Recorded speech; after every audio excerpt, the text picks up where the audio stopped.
जय माता दी। क्या आपको पता है माता वैष्णो देवी की इतिहास? कहानी चालू होने से पहले माँ वैष्णो देवी के नाम पर सब्सक्राइब कर दे कि माँ आप पे कृपा बनाए रखे।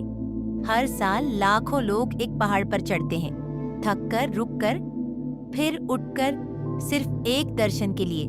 लेकिन क्या आप जानते हो कि माँ वैष्णो देवी का यह मंदिर सिर्फ एक रिलीजियस प्लेस नहीं, बल्कि एक अद्भुत कहानी है तपस्या की, शक्ति की और एक ऐसी देवी की जो आज भी अपने भक्तों को बुलाती हैं। ये कहानी शुरू होती है त्रिकुटा माउंटेन से, जहाँ स्थित है दुनिया के सबसे पवित्र तीर्थों में से एक वैष्णो देवी टेम्पल।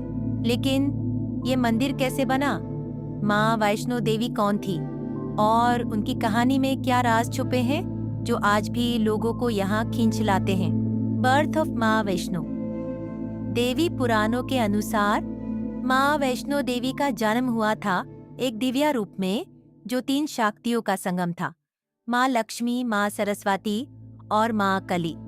इसलिए उन्हें कहा जाता है वैष्णवी। बचपन से ही उनका एक ही लक्ष्य था, धर्म की रक्षा और भक्तों की सेवा।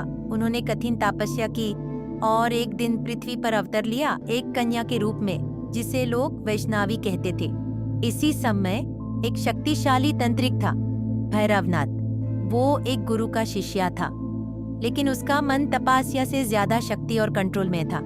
जब उसने वैष्णवी के बारे में सुना तो पहले उसने उन्हें एक साधारण कन्या समझा, लेकिन जब उसने उनकी शक्ति देखी तो उसके मन में इच्छा जागी, उन्हें पाने की, उन्हें कंट्रोल करने की। ये इच्छा धीरे धीरे जुनून बन गई।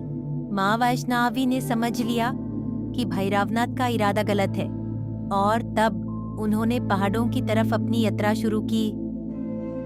बंगंगा कहते हैं, माँ ने यहाँ अपने बाण से गंगा को प्रकट किया ताकि उनके साथ चल रहे लोग और हनुमान जी अपनी प्यास बुझा सकें।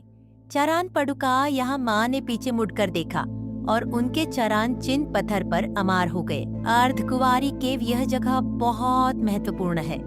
यहाँ माँ ने 9 महीने तक ध्यान किया, बिल्कुल एक गर्भ की तरह। इसलिए इसे गर्भजून भी कहा जाता है।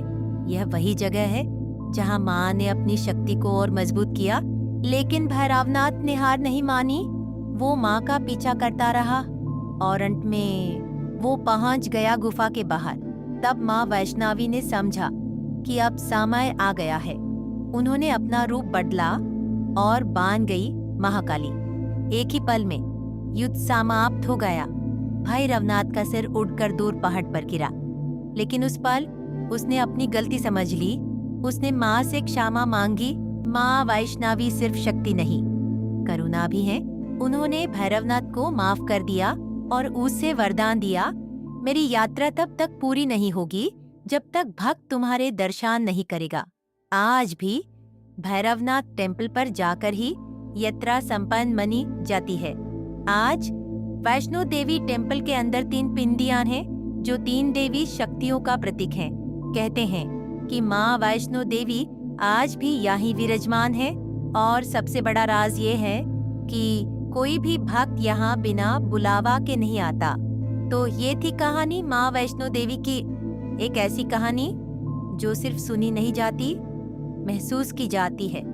अगर आपको लगता है कि माँ ने आपको भी कभी बुलाया है तो कमेंट में लिखो जय माता दी। वीडियो पसंद आए तो लाइक करो, शेयर करो और सब्सक्राइब जरूर करो, क्योंकि यहाँ मिलती हैं ऐसी कहानियाँ जो दिल और आत्मा दोनों को छू जाती हैं।